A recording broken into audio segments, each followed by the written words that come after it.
अस्सलाम वालेकुम students, I hope all of you are well. Students, आपने प्रीवियस लेक्चर्स में देखा हमने क्वेश्चन नंबर 4 का first part Newton Raphson method को यूज़ करते हुए सॉल्व किया था। तो स्टूडेंट्स, मैं आपको बता दूं कि हम न्यूटन रैप्सन मेथड में अगर तो हमें इंटरवल गिवन नहीं होता तो हम आइसोलेशन से चेक करते हैं कि हमारी रूट कहाँ लाई करती है।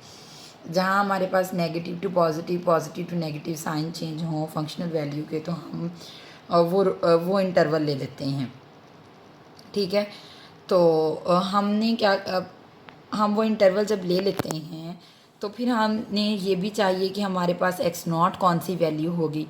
तो एक्स नॉट हम दोनों में से देखते थे, फंक्शन वैल्यू में से, कि जो छोटी वैल्यू होती थी, जो रीजन के करीब होती थी, हम वो एक्स नॉट ले लेते थे।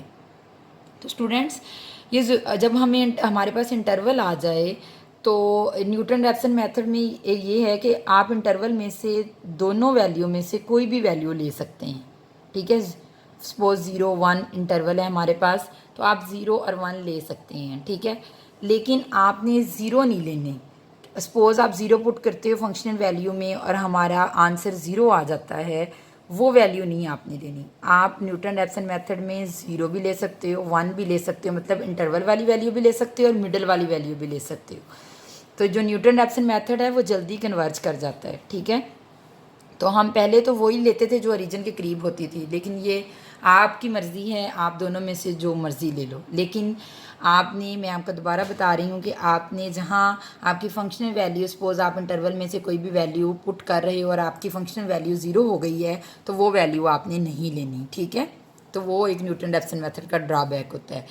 तो अब मैं आपको इसका सोल्यूशन बताती हूँ। क्वेश्चन है हमारे पास, determine the positive real root of equation using Newton Raphson method. 2 sin hyperbolic x is equal to cos hyperbolic x in the interval 0 1। अब हमें इंटरवल गिवन है, हमारे पास फंक्शन ये है 2 sin hyperbolic x minus cos hyperbolic x is equal to 0। हमने इसका derivative लिया, derivative हमारे पास क्या आ गया, 2 cos hyperbolic x minus sine hyperbolic x is equal to 0। अब ये मैंने आपको सिर्फ समझाने के लिए ये इतना काम किया है, इसको आप करना ज़रूरी नहीं है क्वेश्चन में। ठीक है, ये अब यहाँ पे देखें 0 और 1 इंटरवल था हमारे पास, हमने 0 पुट किया, आंसर -1 आ गया, 1 पुट किया 0.8073 आ गया। अब जाहिर है रूट तो हमारी इसी इंटरवल में लाई करेगी, लेकिन यहाँ से तो वैल्यू ये छोटी नज़र आ रही है आपको, तो मैं 0 से ये क्वेश्चन सॉल्व करूँगी, लेकिन आप 1 से भी कर सकते हो। ठीक है, जब आप 1 से करोगे तब भी हमारा आंसर इसी इंटरवल में लाई करेगा। ठीक है, और ये हमें इसकी 2 या 3 आइट्रेशन करें तो हमें रूट मिल जाती है, और ये भी न्यूटन रैप्सन मेथड का बेनिफिट है, जल्दी कन्वर्ज कर जाता है।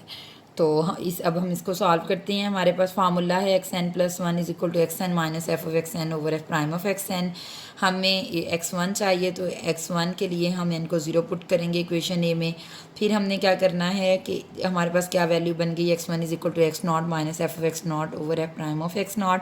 अब एफ ऑफ एक्स नॉट की वैल्यू हमें चाहिए, तो आपने एफ ऑफ एक्स में जहाँ एक्स है वहाँ आपने 0 पुट कर देना है, तो हमारे पास -1 आंसर आ जाएगा। इसी तरह डेरिवेटिव में आपने 0 पुट करना है तो 2 आ जाएगा। अब आप ये वैल्यू पुट कर दें यहाँ पे, x1 is equal to x not minus f of x not over f prime of x not की जगह पे जब आप पुट करोगे, इसको सिंप्लीफाई करोगे, तो हमारे पास x1 की वैल्यू क्या आ गई, 0.5। अब हमने x2 की निकालनी है वैल्यू, तो x2 निकालने के लिए n को 1 पुट करें तो हमारे पास x2 की वैल्यू आ जाएगी। अब यहाँ से हमें f ऑफ x1 और f प्राइम ऑफ x1 चाहिए, तो आपने क्या करना है कि इसमें f ऑफ x1 के लिए आप 0.5 एफ ऑफ एक्स में पुट करेंगे, तो हमारे पास एफ ऑफ x1 का आंसर -0.085435 आ जाएगा। इसी तरह प्राइम ऑफ x1 चाहिए, तो आपने 0.5 डेरिवेटिव में पुट करना है, तो 1.734157 आ जाएगा। जब आप इसमें सब्सटीट्यूट करोगे, सिंप्लीफाई करोगे, डिवाइड करके इसको ऐड करोगे, ये माइनस माइनस पॉजिटिव हो जाएगा। स्टूडेंट्स, ये आपने मिस्टेक नहीं करनी। कुछ स्टूडेंट्स इस माइनस को इग्नोर कर देते हैं और इनको सब्ट्रैक्ट करके वो टोटली रूट चेंज हो जाती है, तो आपने ध्यान से इस साइंस का ख्याल रखना है।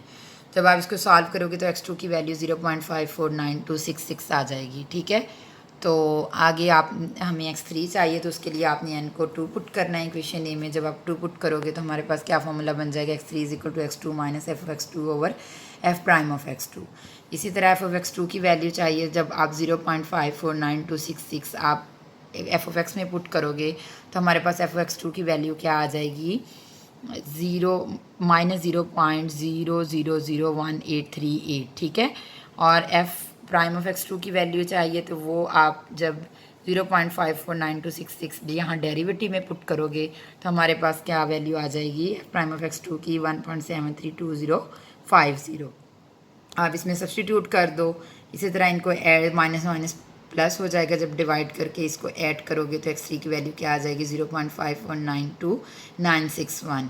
तो अब स्टूडेंट्स उसने क्वेश्चन में 4 डेसिमल प्लेसेस तक कहा हुआ है, ठीक है, क्वेश्चन नंबर 4 में कि हम 4 डेसिमल प्लेसेस तक रूट फाइंड आउट करनी है हमने।